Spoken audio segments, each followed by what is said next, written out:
அன்று எம்ஜிஆர் இருந்த போதும் சரி, ஜெயலலிதா இருந்த போதும் சரி, அதிமுக என்றாலே அடிமனதில் ஒரு உணர்வு வந்து போகும். அதிமுக என்று மாற்றுக் கட்சியினர் உச்சரித்தாலும் அதை மரியாதையுடனே வெளிப்படுத்தினார்கள். அந்த அளவிற்கு கட்சியை கட்டுப்பாட்டில் வைத்திருந்ததுடன் அதன் மாண்பை குலைக்காமல் கவனத்துடன் பார்த்து கொண்டனர். ஆனால் ஜெயலலிதா அப்போலோ மருத்துவமனையில் அனுமதிக்கப்பட்ட நாளிலிருந்தே இது சீர்குலைந்து சின்ன பின்னமாகிவிட்டது.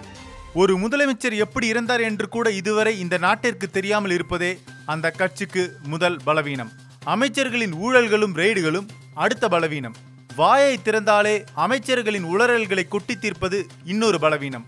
இயற்கை வளங்களை கொள்ளையடிக்க மத்திய அரசை மறைமுகமாக அனுமதித்தது முதல் கஜா புயல் நிவாரணத்தை கையாளாதது வரை சொல்லிக்கொண்டே போகலாம். இவ்வளவும் திமுகவுக்கும் விரைந்து வேகமாக வளர்ந்து கொண்டிருக்கும் அமமுகவுக்கும் தான் சாதகமாக போய்கொண்டிருக்கிறது. ஆனால் இவ்வளவு பலவீனங்கள் ஒரு மாநில அரசுக்கு நல்லதல்ல என்றாலும் 20 தொகுதிகளில் இடைத்தேர்தல்களை மட்டும் உடனடியாக நடத்திவிட்டால் இது அத்தனை கரைகளும் துடைத்தெறியப்பட்டுவிடும். ஆனால் ஒரு தமிழக அமைச்சர் கைதாகி சிறை செல்வது இது பலவீனத்தை மேலும் கூட்டியுள்ளது. எத்தனையோ முறை அமைச்சர் விஜயபாஸ்கரிடம் ரெய்டு நடந்தும் அதற்குரிய ஆதாரங்கள் இருந்தும் ஆவணங்களையெல்லாம் கைப்பற்றப்பட்டும் பதவியிலிருந்து விலகுகள் என்று அனைத்து கட்சி தலைவர்கள் கோரிக்கை விடுத்தும் இதுவரை ஒரு சிறிய நடவடிக்கை கூட கட்சி தலைமை எடுக்காமல் உள்ளது.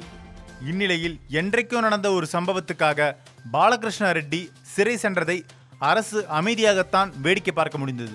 ஏனெனில் இது நீதிமன்ற உத்தரவு என்பதால் அரசு தலையிட முடியாது. ஆனால் பாலகிருஷ்ண ரெட்டி கைது அதிமுகவுக்கு சறுக்கலை தந்தாலும் இந்த விஷயத்தினால் திமுகவுக்கும் அமமுகவுக்கும் தான் மவுசு கூடுகிறது. இந்த கட்சிகளுக்கும் பாலகிருஷ்ண ரெட்டி கைதுக்கும் சம்பந்தமில்லை என்றாலும் ஆளும் தரப்பின் பாதிப்பு எதிர்த்தரப்பைத்தான் பலப்படுத்தும் என்பது பொது நியதி.